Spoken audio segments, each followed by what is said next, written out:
जी नाज़रीन, ब्रेक के बाद एक बार फिर आपको खुश आमदेद कहते हैं। हुकूमत कहती है, अदालत से इस वक्त कह रही है, दरखास्त में कह रही है कि खत लिखने का मामला जो है उस पर वज़ीर आज़म क़वाइद के पाबंद नहीं है। जैसा वो तो ये पहले वज़ीर आज़म ने भी कहा था कि मैं अपनी पार्टी की पीठ में छुरा नहीं घूंपूंगा, घर चला जाऊंगा।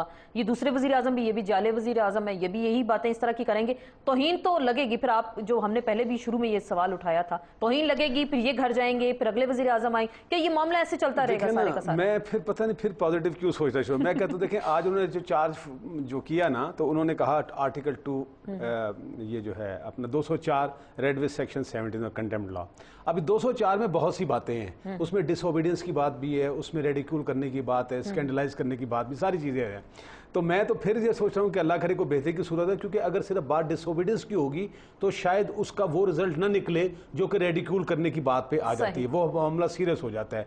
मिसाल के तौर पर डिसओबीडियंस में ये भी हो सकता है आप किसी को सजा दे दें तो जरूरी तो नहीं क्लास G63 वो अप्लाई करें। लेकिन अगर वो कहें हम खत नहीं लिखते तो फिर एक और बात आती है, फिर एक और सवाल आता है। मान लीजिए कि दूसरा वजीर आजम का भी यही अशर होता है और मान लीजिए तीसरा वजीर आजम, तो एक बात तो अब क्लियर हो चुकी है ना कि वो उन्होंने लेटर नहीं लिखना, ठीक है ना, इन्होंने कहना है कि आप नहीं देखे ना, फिर देखे ना, एक बात तो सोचने की है ना कि मिसाल के तौर पर लेटर लिखने के मकसद को हासिल करने के लिए इन द फर्स्ट प्लेस आपने 6 ऑप्शन रखे, एक ऑप्शन को एक्सरसाइज किया, वो मकसद हासिल नहीं हो सका, बावजूद इस बात के कि ऑप्शन एक्सरसाइज भी हुआ, वज़ीर आज़म घर भी चला गया। और अगर दूसरा भी जा रहा है क्योंकि अब दूसरे के खिलाफ कंटेम्प्ट है, तो फिर एक दफा तो किसी जगह जाके ये सोचना पड़ेगा या ये आर्गू शायद कोई करे कि जनाब जिस मकसद के लिए सब कुछ हो रहा है वो तो मकसद हासिल नहीं हो रहा, तो फिर बार बार उस चीज को क्यों ऑप्शन को एक्सरसाइज किया जा रहा है। तो एक और ऑप्शन जो मौजूद है, मिसाल के तौर पर एक कमीशन का ऑप्शन है। कमीशन का ऑप्शन जो है सिविल लॉ में भी है और सुप्रीम कोर्ट रूल्स में भी हो जाए, तो फिर रजिस्ट्रार को कहें, और अगर फॉरेन ऑफिस ही की है तो उसके फॉरेन ऑफिस वाले को कह दे कि लेटर ये लिखेंगे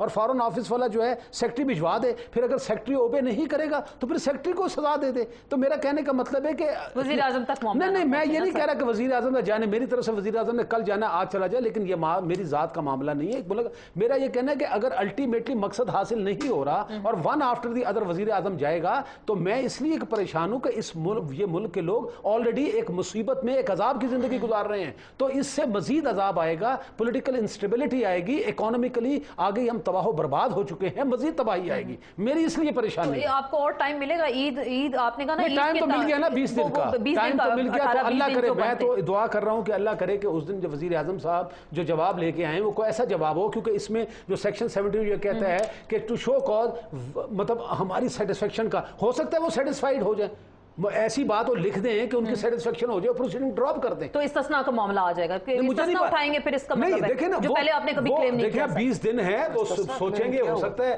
कोई ना कोई बात सोचेंगे, कोई ना कोई बात सोचेंगे। क्या सोचेंगे इन 20 दिनों में? क्या आपने सोचा? खत तो नहीं लिखना, ये तो आपने सोच लिया पहले दिन से, क्लियर है। 20 दिनों में अब आप आगे क्या सोचेंगे, आगे क्या करेंगे? बात यह है कि पहली बात तो यह है कि जो अदालतों के अंदर मामलात हैं, फिलहाल जैसे मैंने आपको कहा कि लीगल मामलात नहीं है, सियासी मामलात हैं जिनके, लेकिन जब सियासी केसेस अदालतों में जाएंगे तो फिर फैसले तो आएंगे, जाहिर बात है। बेहतर हल यही था, सबसे बेहतर हल जो हमने तजवीज़ किया था।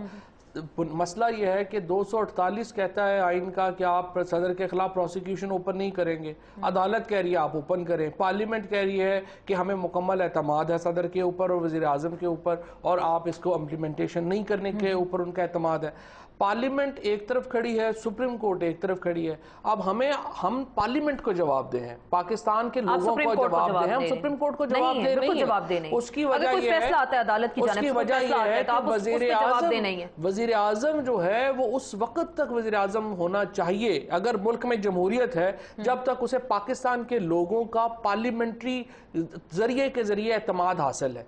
सुप्रीम कोर्ट के एतमाद की वजह से वो चीफ जस्टिस नहीं बना, वजीर आजम नहीं बना हुआ, उसका एतमाद पार्लियामेंट ने देना है, पार्लियामेंट उसको एतमाद दे रही है।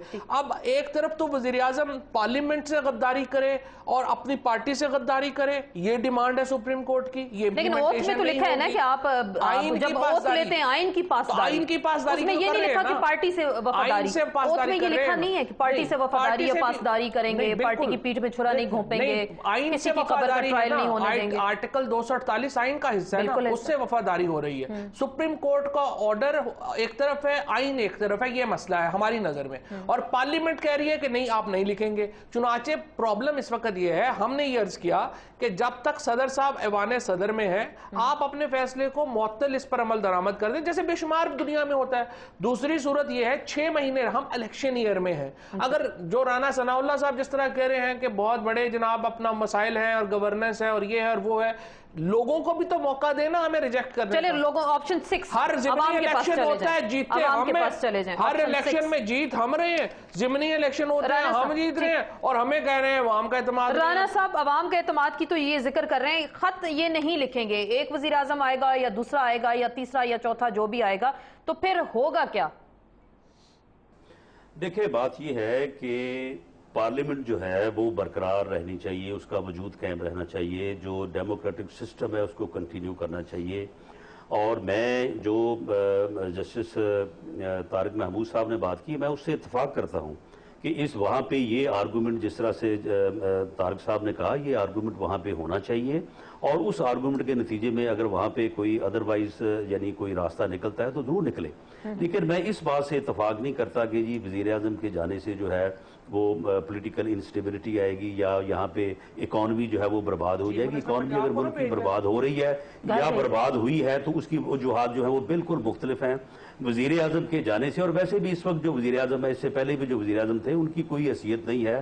سارے معاملات جو ہیں وہ پریزیڈنٹ ہاؤس سے جو ہے وہ ریگولیٹ ہوتے ہیں. وزیر اعظم کے آنے جانے سے کوئی فرق نہیں پڑتا جو اس وقت پریکٹیکل صورتحال ہے. تو اس لیے اگر یعنی ایک جو میسج جائے گا اوورآل میسج کیا جاتا ہے, یہ کہتے ہیں جی کورٹ ہمیں کہہ رہی ہے خط لکھیں, ہم نہیں لکھیں گے, کورٹ پھر ہم سے کہہ رہی ہے کہ جی لکھیں. اب اس میں ایک چاہے وزیر اعظم جو ہے, دیکھیں بات یہ ہے کہ میسج اس وقت جو ہے وہ سب سے پہلا میسج جو ہے وہ تو اس ملک کے 18 کروڑ عوام کو جانا ہے. اب میسج لوگوں کے سامنے بڑا کلیئر ہے. وہ ایک طرف کہہ رہے ہیں کہ جی حکومت کی ہٹ درمی ہے کہ جی ہمارا پولیٹیکل فیصلہ ہے, ہم نے کسی صورت میں خط نہیں لکھنا, اور دوسری طرف رول آف لا اور کانسٹیٹیوشن کی عملداری کا معاملہ ہے اور سپریم کورٹ کے فیصلے کا معاملہ ہے. میں سمجھتا ہوں کہ اس وقت اگر سپریم کورٹ جو ہے وہ پیچھے ہٹتی ہے تو ایک ادارہ جو ہے اس ادارے کو واقعہ ہی ریڈیکول جو ہے وہ کرنے والی بات ہے. اس لیے اس فیصلے کو جو ہے وہ اپنی جگہ پہ برقرار رہنا چاہیے. اور اگر یہ اپنے پولیٹیکل فیصلے سے جو یہ سمجھتے ہیں کہ ان کو الیکشن میں بینیفٹ کرے گا, تو اگر یہ اس فیصلے پہ قائم رہنا چاہتے ہیں تو ٹھیک ہے, یہ دیکھ لیں, اس پہ قائم رہیں. اگر الیکشن میں پھر داؤ پہ لگا دینا, پھر بینیفٹ کرتا ہے تو ٹھیک ہے, وہ بینیفٹ کا پتہ چل جائے. یہ اگر روزانہ آپ کہیں گے ہم نہیں مانتے, تو یہ بات ہمیں کیوں کہی جا رہی ہے؟ سپریم کورٹ کو بھی تو کہہ رہے ہیں, وہ تو آپ سے کہیں آئین و قانون کے مطابق عمل درآمد کریں, فیصلوں پر عمل درآمد کریں. میں نے آپ کو بتایا ہے کہ عملی پرابلم ہے.